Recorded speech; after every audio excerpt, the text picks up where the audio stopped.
Start camera two up. Start camera two up.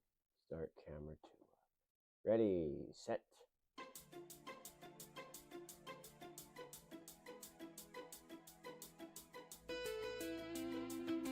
That's right, guys. Here we go.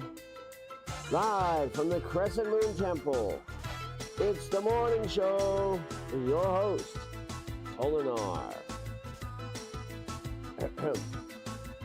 It's time. No, don't cough or clear your throat like that. Breathe in and out sharply. Like that. That's better. Okay. Just quickly check the chat room. There is nobody home. It's time for the morning show, and I guess I'm on my own. Cue camera. The host, you're not even listening to me. I said don't clear your throat like that. Now look, there's no one else watching. This all depends on me.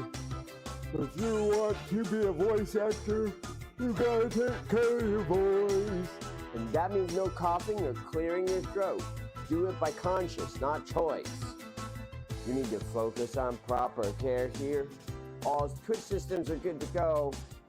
Double check the mic performance. I think we're fine for audio. Cat wants to see outside, so I'll open the window. I barely made that rhyme, yo. I sound like a yo-yo. Let's talk about something, maybe anything except that.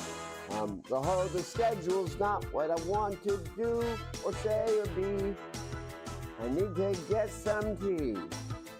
I'm short-circuited today. I can't keep the proper stanza. No matter what I say, I think I might just make it. If I do it my own, I'm rushing the beat again, aren't I? Doggone it. Host, address the audience. It's what I've got to be. There's nobody else out there, but my sense of rhythm is off key. I've got to get this tightened back up. It's still another day. And if I want to make my life great, I've got to do it my own way. Today on the morning show, it's the Super Bowl. Holy cow. Two Titanic teams are going to clash in a major battle for the rivalry of the I don't care. I was pretending to care, but I don't care. Play me to the desk.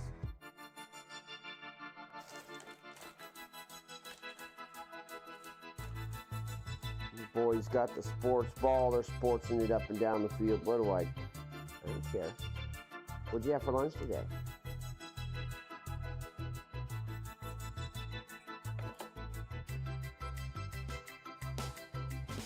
Today's morning show is brought to you by the letter A and the number 7, and by viewers like me, because brother, I'm it.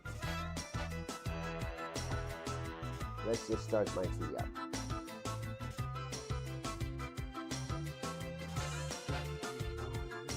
It's what I got to do. Why am I singing harmony? I'm still way off tempo. Let's see what the world has to go.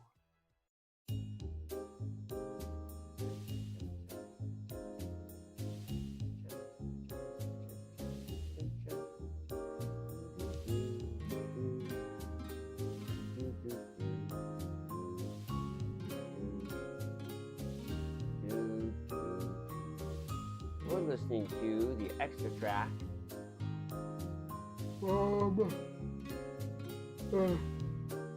That one visual novel. Mavla? No, Katawa Show. They didn't use it. Later on, it'll be Kentaro Sato and the Budapest Symphony Orchestra playing Stardew Valley, the soundtrack to my life.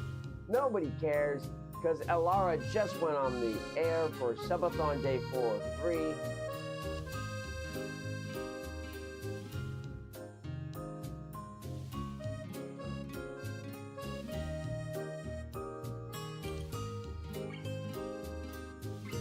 Melting down, having this, that, the other. Okay.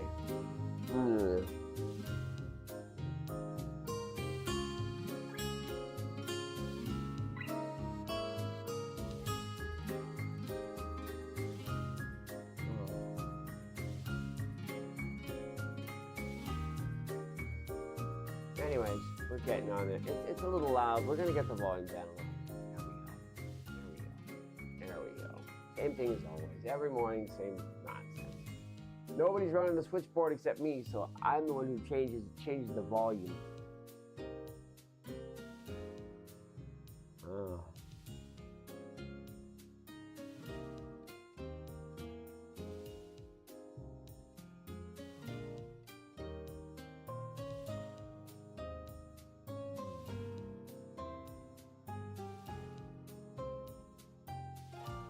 Yeah.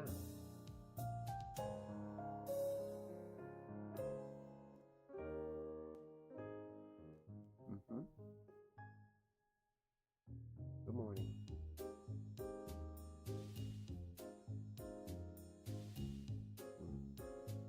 Get that out of my face. Well, the topic for today isn't really something I want to discuss. It is supposed to be, according to my schedule, according to what I wrote down ages ago when I was designating the first 100 days of the morning show. It is supposed to be youth and sexuality. I don't really want to talk about that. Not what I consider, it's not, I mean, I guess it's an important topic, but it's not something I want to discuss today. We'll talk about it another day.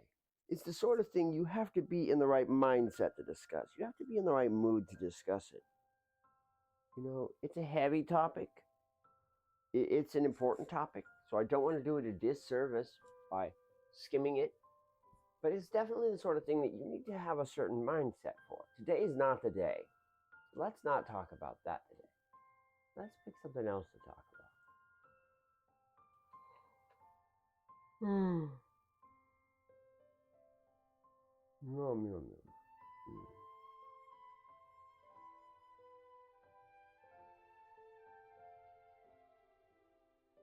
Walk.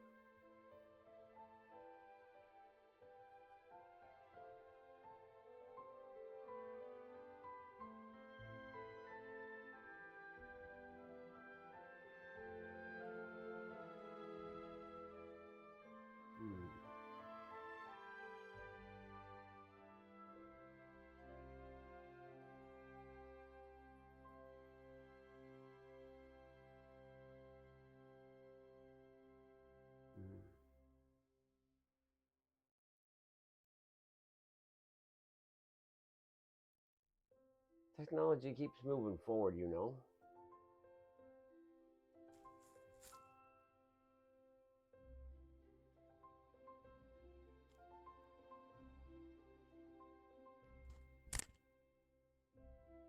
All right.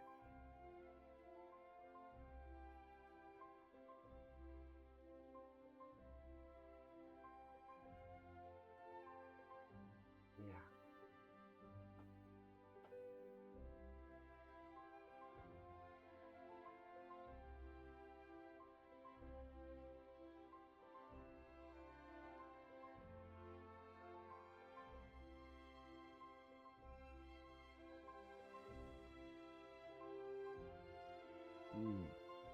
Oh boy. I've been watching a lot of anime and just enjoying the universe recently. Trying to get by softly and quietly. I'm up to 40 cubes. Had 30, now I'm up to 40. Always good. I may have a big surge of it later on. I have to wait for my tax information to show, figure out where I'm at. I can save a little bit, for sure. Try not to get too crazy with it. We seek connection with everyone. I think everybody does on some level.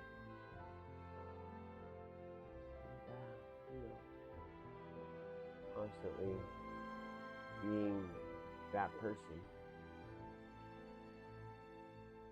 Well, it's got a lot of gravity. People will tune in to just see the show, experience the detail and noise.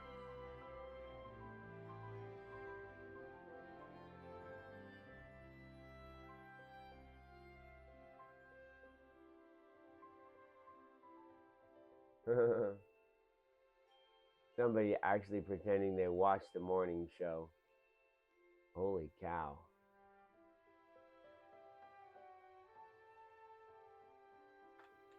Metrolian Music actually watching the morning show February 1st. I'm glad that they enjoyed it.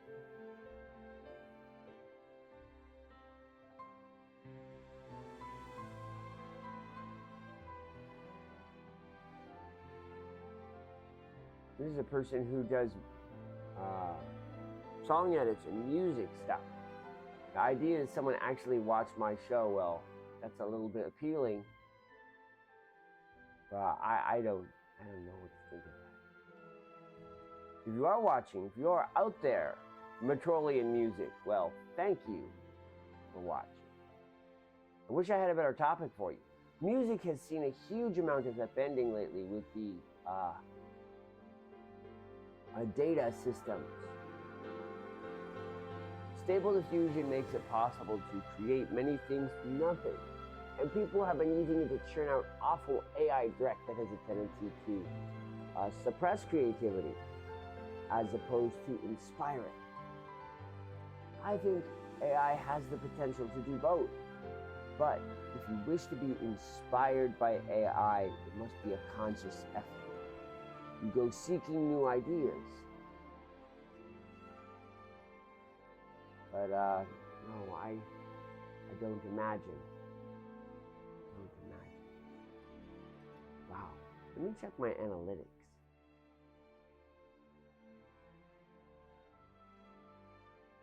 Some of my morning shows are actually getting viewed by a surprisingly high number of people.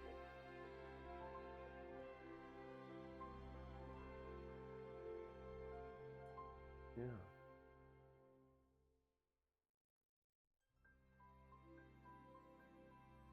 People watching this for like 2 seconds, like, oh no, that's not.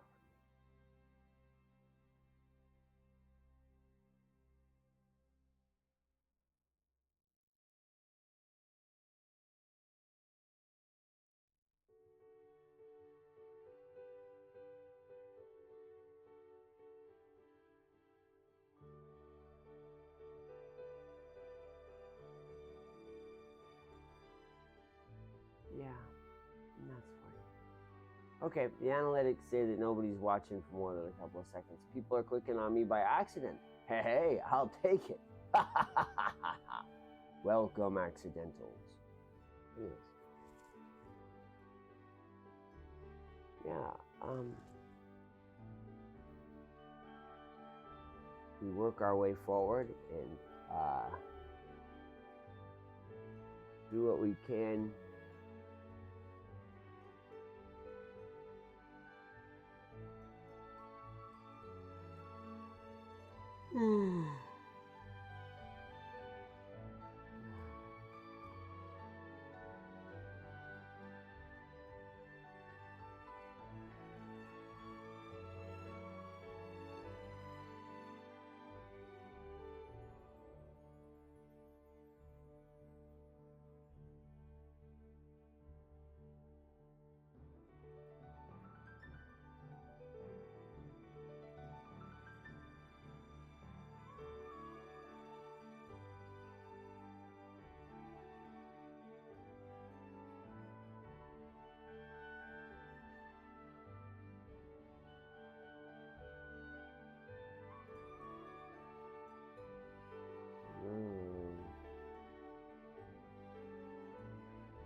It's a thin disguise. Overperforming is just fear in disguise, and it's a thin disguise.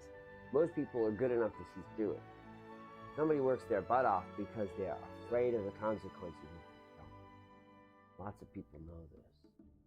It's common knowledge.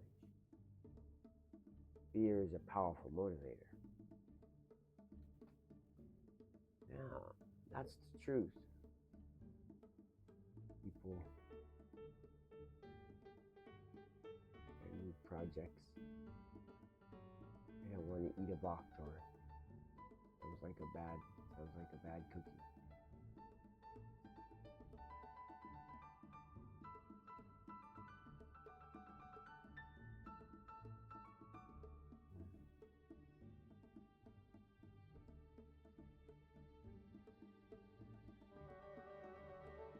What the heck is the last in the woods?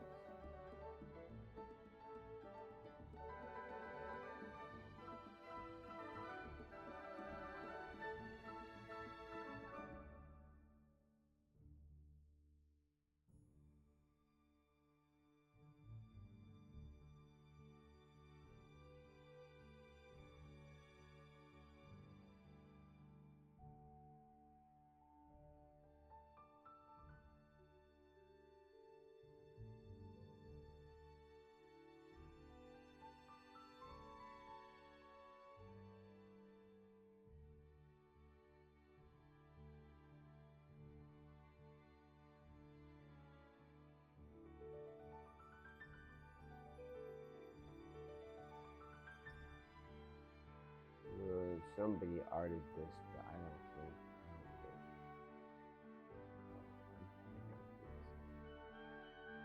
I didn't feel like the scope was correct. Here's Cat. Well, what'd you do? You come running up to me. Well, doesn't really want it. Like, no, I'm already bored. I'm bored.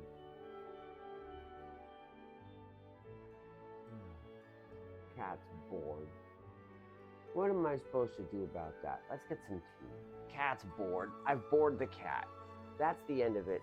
Okay, the morning show's over. The cat's bored. Okay. Not quite ready to do karaoke and stuff. Let's add some sugar.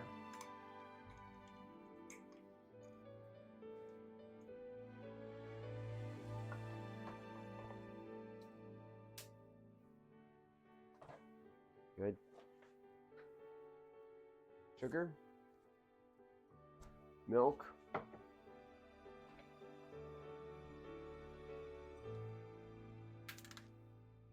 Fresh new bottle of milk. Just opened. Today is the busy day. I've got to prepare thoroughly for work. The Super Bowl has heavy connotations. Back in the days of the Romans, people used to become very engrossed with chariot races, even becoming tribal and chaotic about supporting their specific team, their specific charioteer.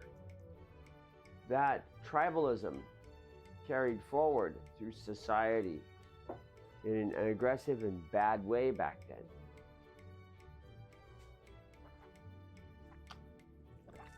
One can make the assessment that it is still that way with football.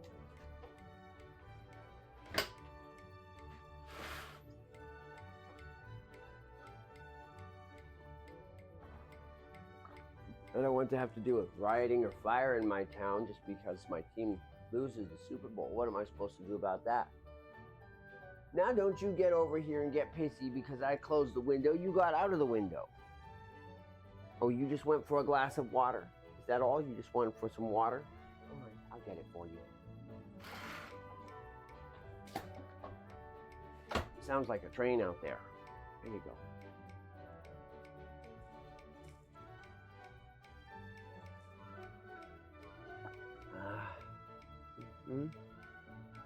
You're not even getting up there. Okay.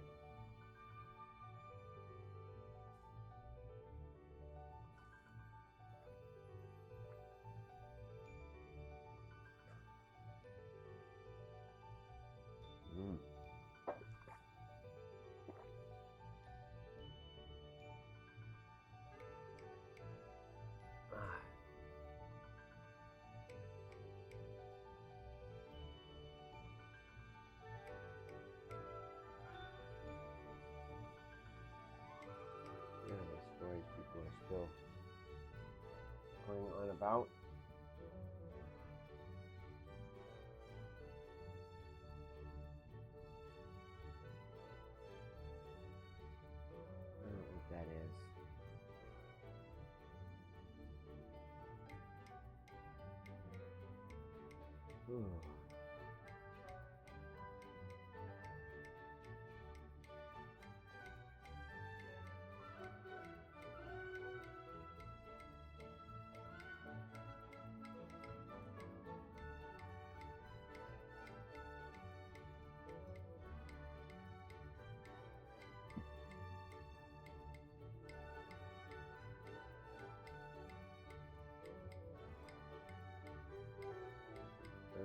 Yeah.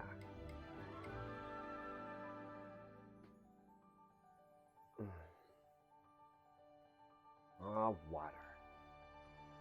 That's a fun one. But it's not time for the water episode.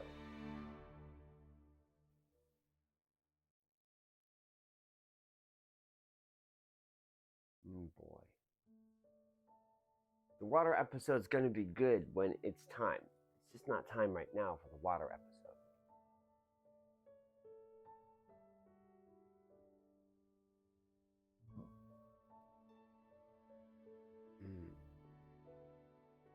Why don't we talk about the word should?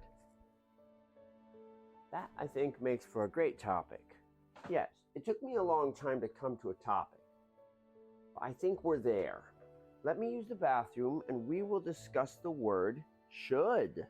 That's a very important topic.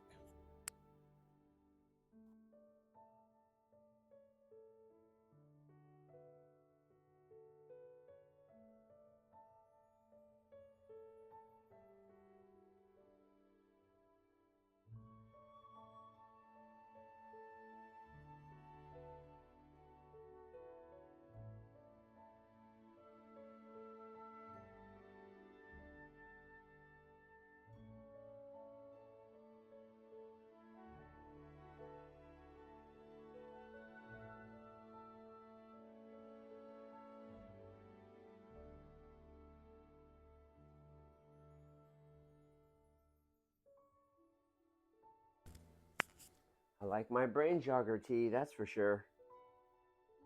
Am I on? Am I here?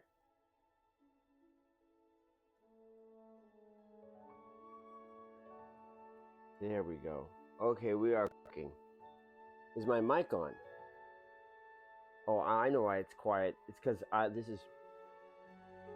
have some lag on my phone. I'm currently at the spot where I'm in the bathroom. I think I'm fine. We'll double check my connection just now. Yes, we're good. Okay.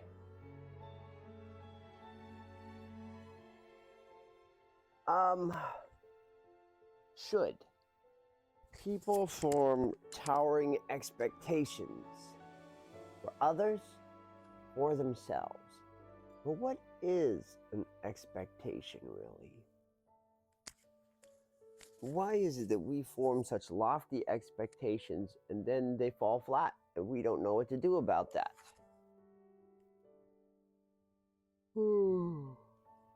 Should is a heavy word for most people.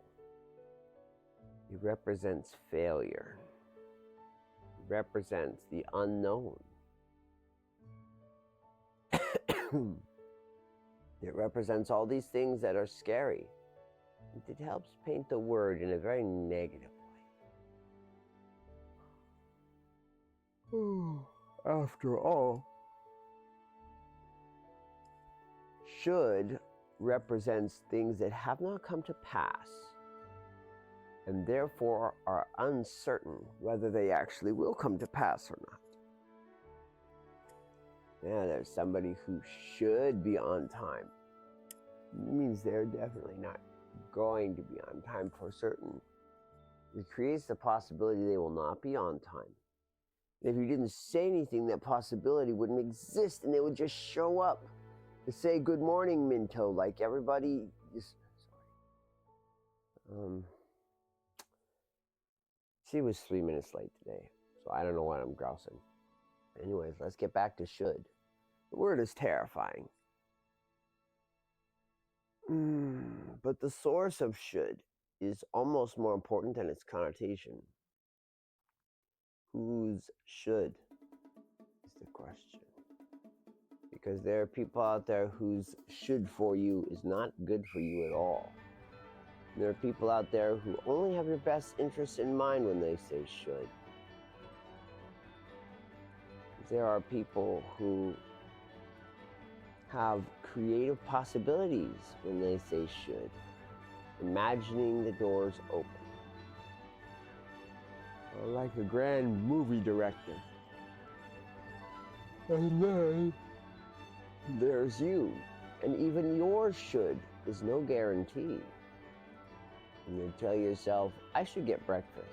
Do you get breakfast is the question. Should generates pressure. Pressure can be good and bad. Let me get my microphone over here so I can talk comfortably from my side without it dredging across me. Because I'm kind of wiggling and I'm cuddling in the blankets because it's cold. And I'm snoozing. So I'm just kind of... Am I supposed to be grown up about this? I should just wear my mic properly. No, I shouldn't. I disagree, self. This is better. This is comfortable. This is a good one. Right like that. So while I'm busy doing the morning show, I can just... Shouldn't is different from should. Shouldn't is a word of caution. Shouldn't is a word of safety. It leaves the door open for you to make your own decision while very carefully weighting one possibility as risky. It's different from the pressure that says there's an action you technically can ignore, but it would be better if you took it. Versus this, where you can be yourself. You can do what you do. But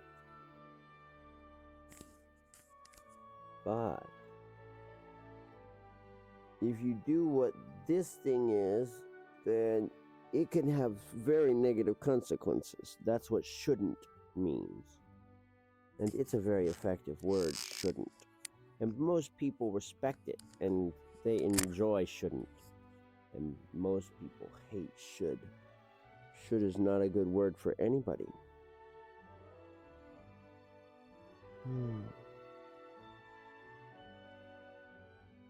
Where shouldn't is caution, should is pressure. It's pressure, and people don't enjoy having pressure added to their lives.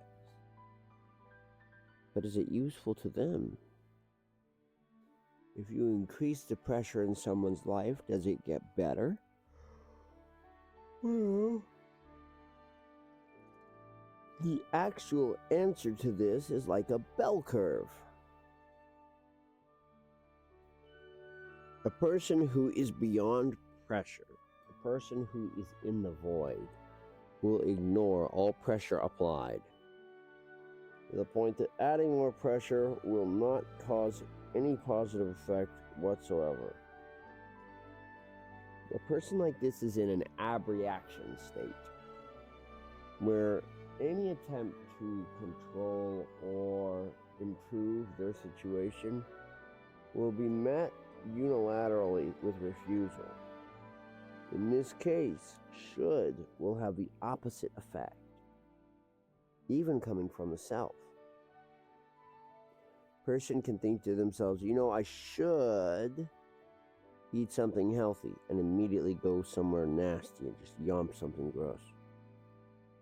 I should get to bed early. That creates space to do the wrong thing, and the wrong thing is what we've been doing, and it's what we're going to do, and we're going to do the wrong thing. Should becomes the enemy. And on the other end of the bell curve, you've got a person who insists on doing every single thing they should.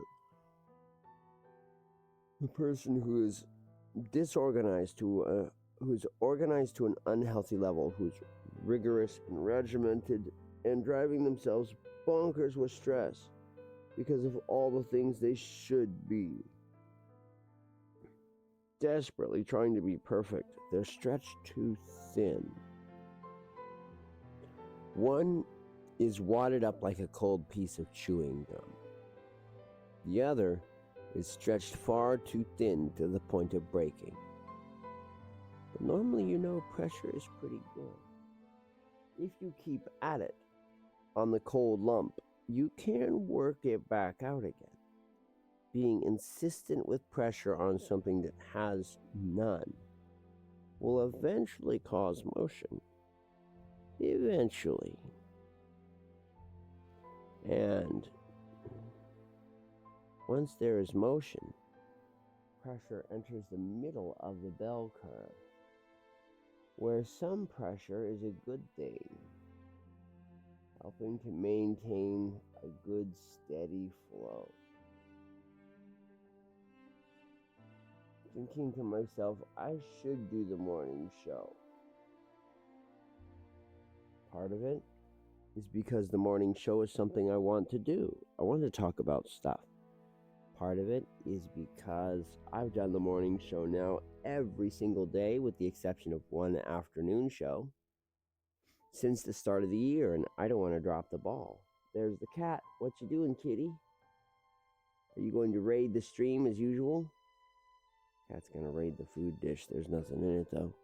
Already whomped all of its food instantly. May get some water and then get back in the window.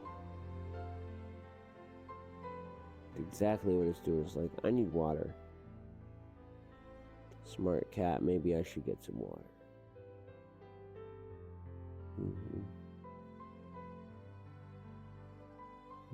Sleepy.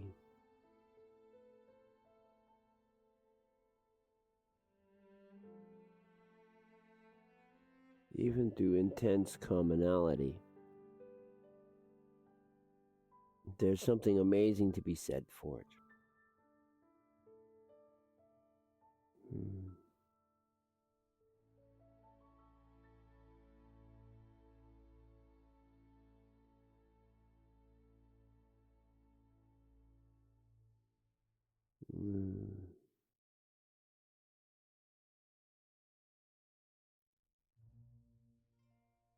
People don't always want to live their lives in pressure, but having no pressure is just as bad as having too much.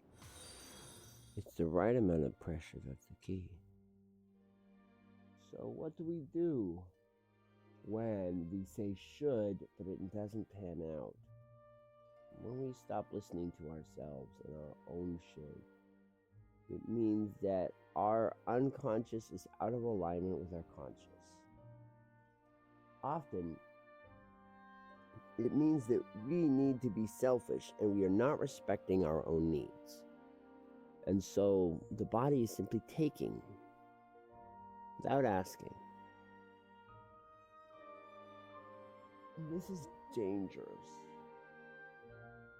Because if you don't control in which ways your spirit is selfish, then it will be selfish in a way you do not want it. And it will happen. You'll snap at someone, or you'll take more than you should take. You'll be unhealthy or sleepy. You'll sleep in when you should be getting to work. Things like this happen. People just have selfish meltdowns because they don't respect their selfishness. And in fact, humans need to be selfish. Humans' 7 cardinal desires specifically can incarnate into selfish and selfless forms. To deny these desires is to deny their command. And at times they manifest in a especially selfish way.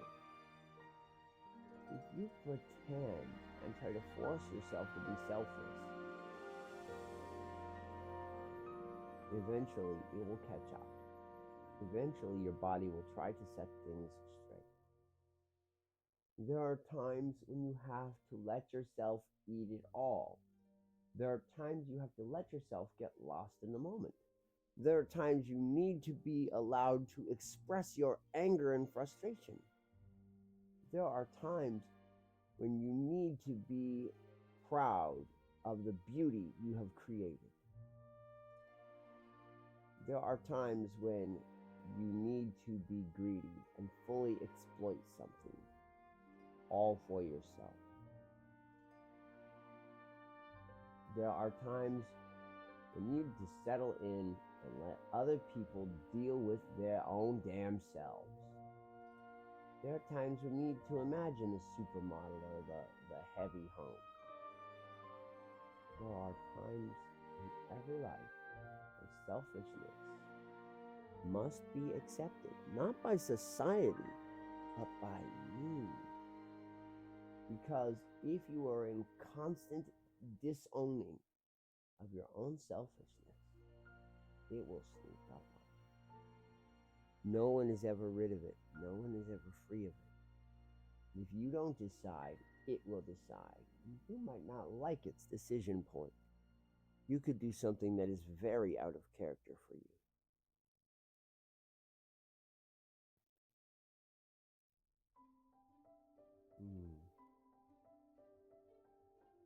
I think it's better, personally, know where those sorts of outbursts are going to be, to have a plan, be able to manage it.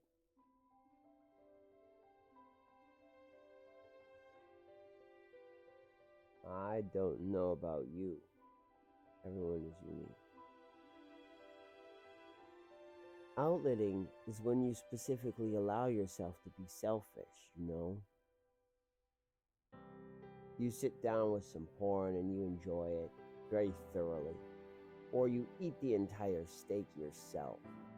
You get frustrated and you rant at the black chaos about how unfair life is. You buy the wind-up toy or the coloring book that looks nifty just because it's cool.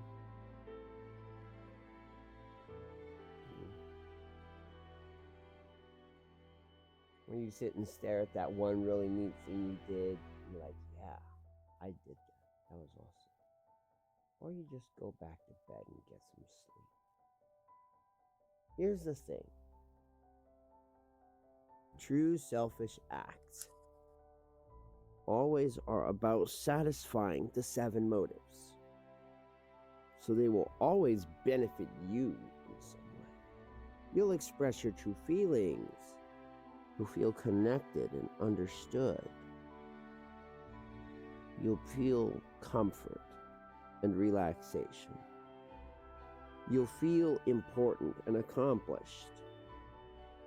You'll feel beautiful or aesthetically pleased. You will feel like you understand the world around you. You'll feel like you are in the middle of life and it's not just passing you by. Because when you incorporate everyone else into your cardinal desires, sometimes they get in the way. Yes, it's great if you find that one energy drink that you drink all the time is selling for $1.28. And so you could buy an entire case of them or two and get stocked up for very little money, and you feel so smart because you've given yourself a supply of something that you really want and need, and you spent very little money on it. And you can share that with everybody. Now everybody has energy drinks and they're all happy with you, but you only get a couple of them. There goes your financial advantage. On the one hand, balance-wise, you've probably done the right thing. It's better for everyone to benefit, right? A little. But from another perspective, it seems like everyone else benefited while you were set back. You failed on your initial objective. You wanted energy drinks on the cheap. Now, even if you rebuy them and get them on the cheap, you spent twice as much as you originally intended. That's not proper selfish behavior.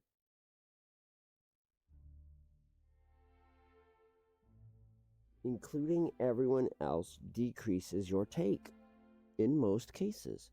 That's not always the case, but it's very, very frequently the case.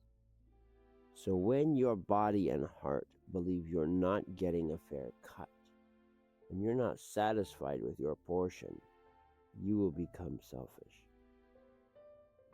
What is a fair portion, though? What does that mean? Ultimately, we're back to the Plato's cave allegory.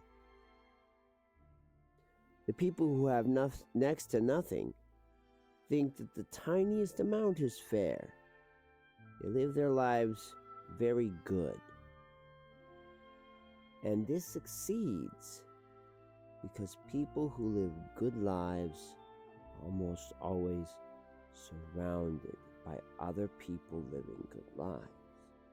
And when everybody buys cases of energy drinks, suddenly participating doesn't seem so silly at all. Yes, you spend twice as much, but there's energy drinks every other day from another person. So you're only spending half. And you're back to a good solid standing ground. More importantly, not everybody buys energy drinks. Everybody in society has unique contributions. You spotted the deal on energy drinks, but one of your coworkers saw the chicken wings go by at a super low price, and they are a maestro at cooking chicken wings. So you sniped the energy drinks, and you shared with them. Next day, they have cold chicken available for lunch. When we all cooperate, life is heaven. But there are times when other people's interests and contributions aren't useful to you. Next up is Sally Mae, and she brought her lasagna, and that's going to give you nasty acid. And you don't want to deal with heartburn right now, so you're not going to have her lasagna. If you watch the movie Klaus, one good turn always inspires another. A true act of selflessness and kindness always inspires another. The question is whether that next act will land. One child goes out, picks all the berries for somebody's bushes, and hands them in. Hours of berry picking taken out. No problem. So she proceeds to can the fruit into amazing jam, which she gives to her neighbor with the kid. The neighbor with the kid, not to be outdone, whips up an amazing cake using that jam. And it seems like the blessings keep spiraling, but what if you're glycemic and you can't have that cake? What if you made the jam simply to do something with fruit that you couldn't eat anyways? Well, I don't like raspberries, so I'll just make this jam. Well, I don't have the ability to eat this jam, so I'll just make this cake with the jam. It's very easy for selfless gestures to spiral into irrelevance because everyone's needs are different. And so we come back to should and the social expectation for the group. Should can represent other people's hopes and dreams for your life, regardless of your own needs, your own wishes and wants. And it can represent a big problem, you know. Well,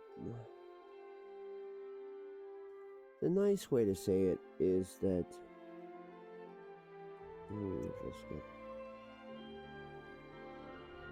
other people may want to give to you in a selfless fashion.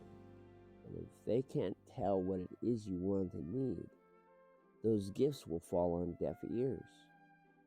Won't help at all.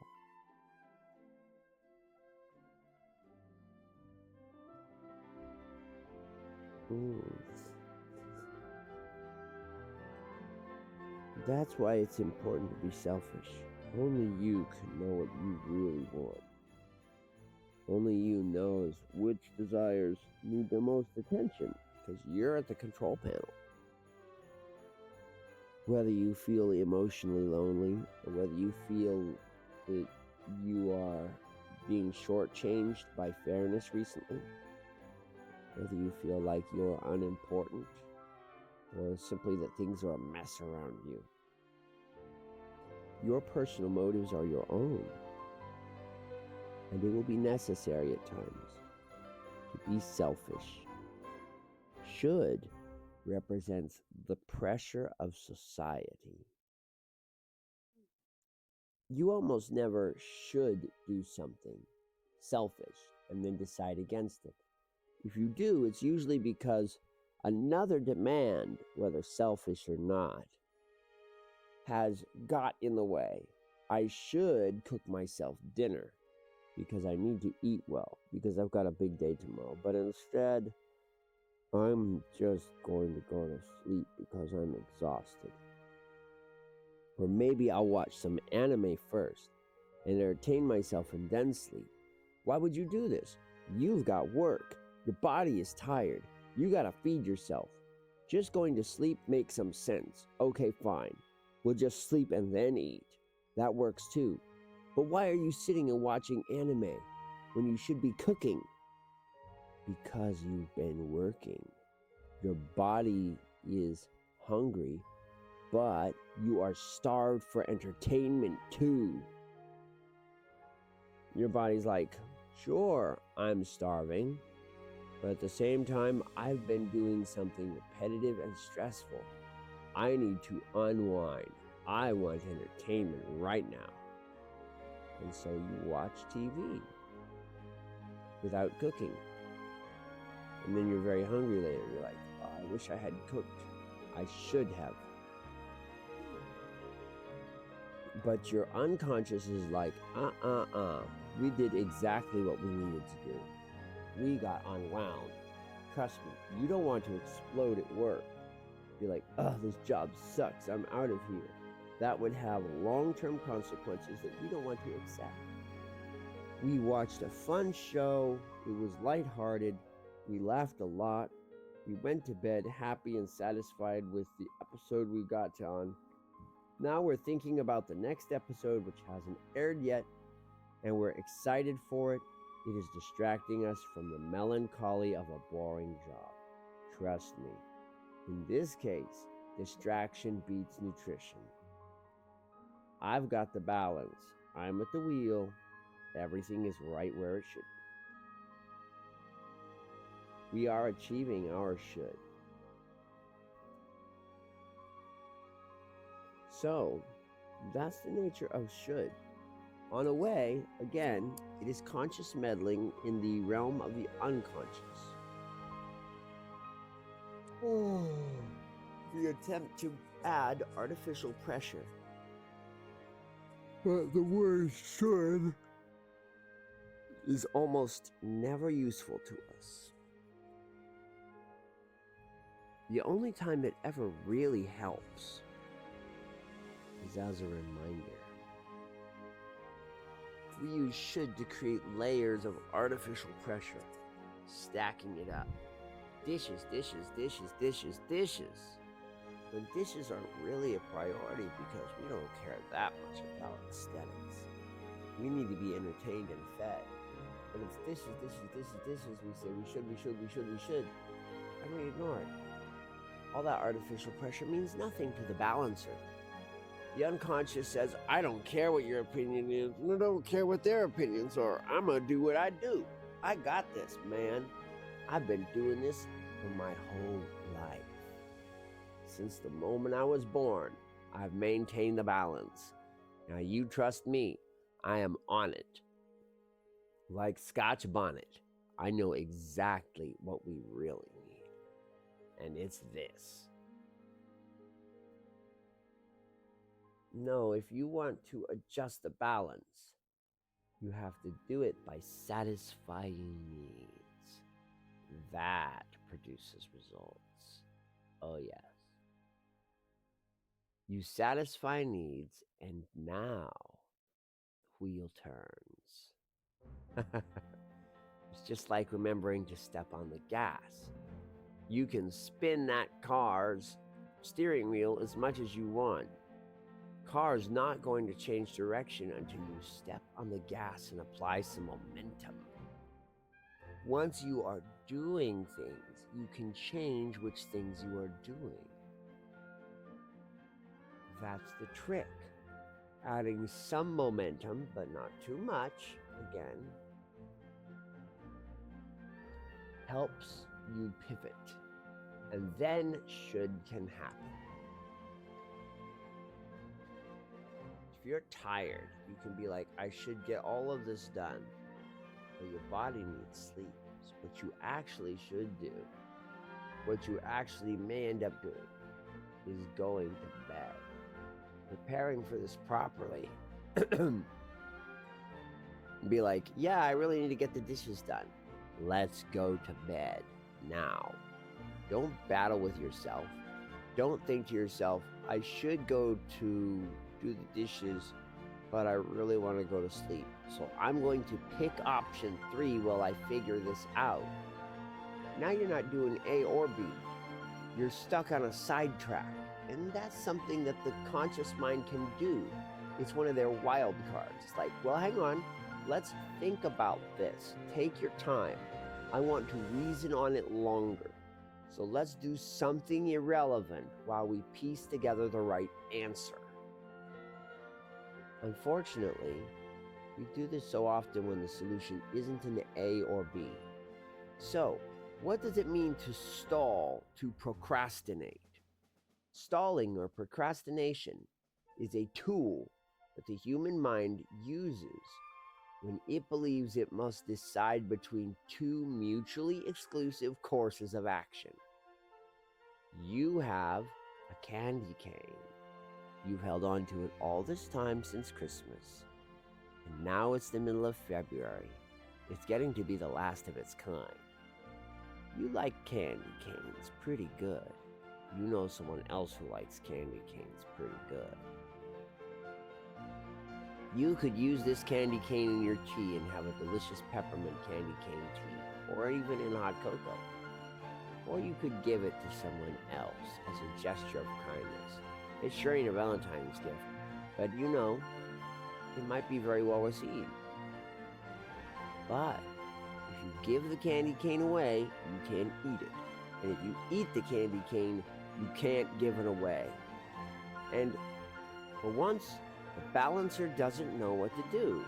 It's like, I'm stumped. I do want to be friends with her, and I do want this candy cane. But most importantly, both of these needs are low priority. Put it off.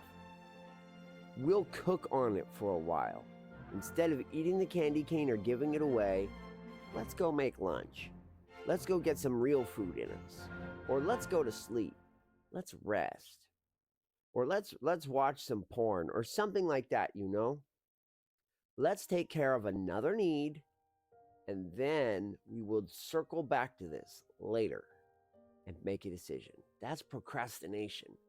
Unfortunately, it is possible for the conscious mind to deploy procrastination in non-mutually exclusive circumstances.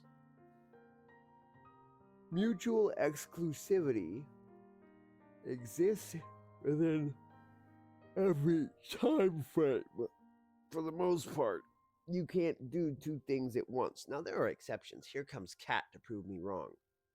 Cat's like, you can pet me while talking on that thing. I'm like, no, I can't get away. Here comes Cat's like, no, I'm going to get in front of you. Look, see, I'm Cat, pet me.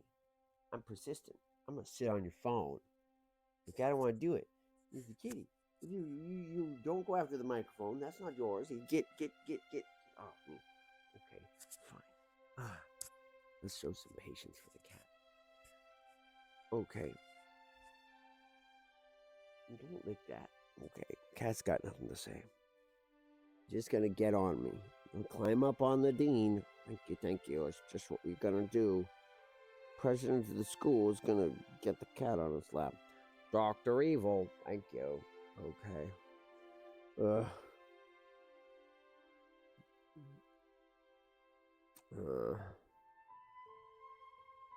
It burns into summers.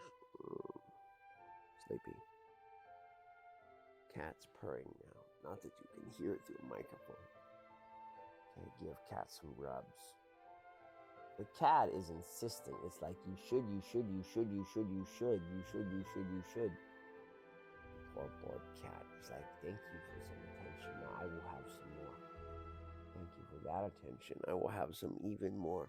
And I will lash you with my tail if you don't give it to me. Lean on you very seductively. Come on. Come on. You know you want to rub a cat. Doing its best to sell me on the idea. And in the idle moment, you actually can do more than one thing. But your attention tends to only gravitate towards one thing at a time, so it bounces back and forth. And when you've got too many shoulds and you stretch yourself too thin, it's like a bubblegum being pulled too tightly. You can snap and stop doing everything. That's not a pleasant feeling. And it often has really negative repercussions. So you don't want to overdo it. You want to take it easy.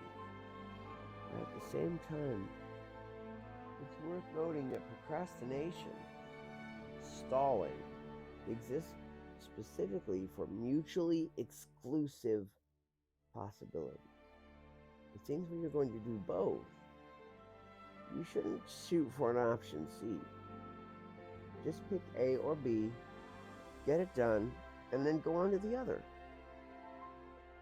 Do one thing at a time and avoid sidetracks. Don't pick option C.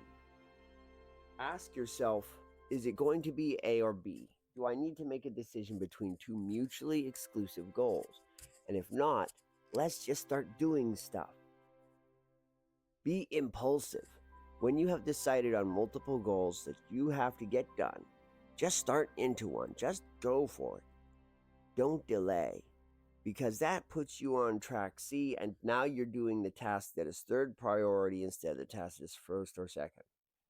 Now, if you find yourself desiring to do something, like watch TV, you can't just ignore that because it is socially unacceptable.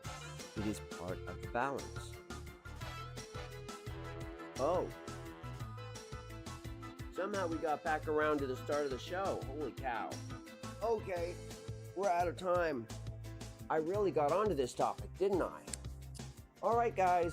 I think that's enough rambling for one day. Thank you for watching the morning show, and you guys have a great day.